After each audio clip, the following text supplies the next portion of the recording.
शरीर। महाराज संतों का, ऋषियों का जीवन, सदगुरु का जीवन एक केवल और केवल परमार्थ के लिए ही जीवन होता है। संत कोई भी हो सकता है, केवल और केवल वेश धारण करने से, कंठी माला पहनने से कोई संत नहीं हो सकता।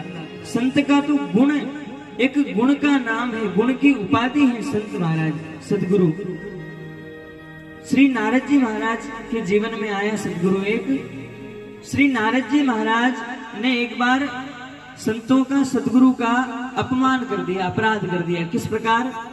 श्री नारद जी महाराज ने अपने पिताजी ब्रह्मा जी से कहा कि मेरा कोई गुरु नहीं है। तो नारद जी महाराज को ब्रह्मा जी ने कहा, नारद जी आप पृथ्वी पर जाइए, जो भी पहला व्यक्ति आपको दिख जाए, पहला व्यक्ति जो भी दिख जाए, सुबह सुबह आप जाना, धरती पर भ्रमण करना, पहला व्यक्ति आपको जो दिख जाए उसी के चरणों में लिपट जाना, वही आपका सच्चा सदगुरु होगा। थोड़ा इको कर। नारद जी महाराज आए पृथ्वी लोक पर भगवान नाम संकीर्तन करते हुए। अब महाराज नारद जी समुद्र के तट पर आए। अब समुद्र के तट पर आए तो महाराज एक मछुआरा दिख गया नारद जी महाराज को सबसे पहले।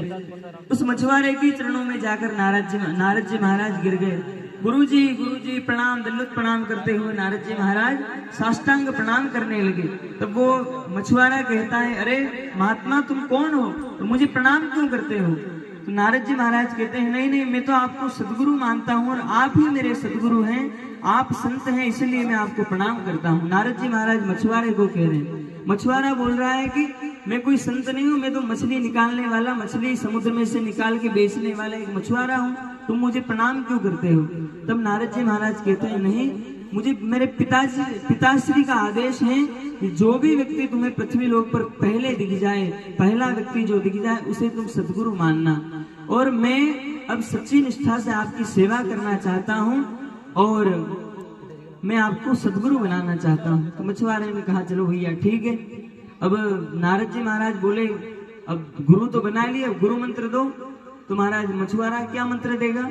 मछुआरा तो कहने लगा, मछुआरे को तो नाम से और भगवान से कोई मतलब नहीं, मछुआरे को मतलब उनके धंधे से, धंधा कैसे चलाया जाए। तो नारद जी को मंत्र दिया कि पहले तो कांटा ले, कांटा मतलब मछली निकालने की लकड़ी, उसमें डोरी लगाओ, डोरी के अंदर आटे की गोलियां फंसा दो, थोड़ी आटे की गोलियां हाथ में रख के समुद्र में डालो, मछलियां पास में आएगी, जाल बिछाओ, मछलियों को पकड़ लो और बाजार में जाके बेच दो। ये मंत्र दिया महाराज।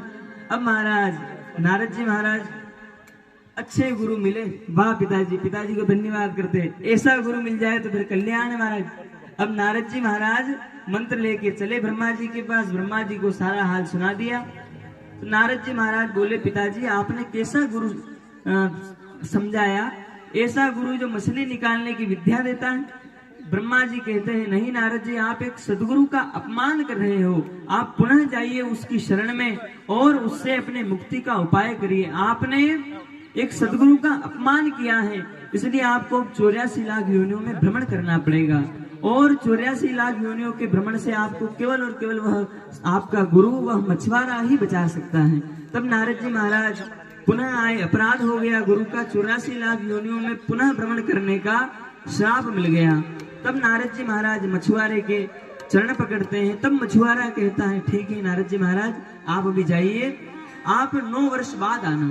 अब महाराज नारद जी तो आ गए, हरि का भजन करते, भगवान का कीर्तन करते। इधर महाराज वह मछुआरा नारद जी महाराज को तो भेज दिया, परंतु समुद्र के किनारे उसने एक जगह में घेरा बना दिया महाराज, लंबी चौड़ी जगह, समुद्र के किनारे पे तो मैदान रहते हैं।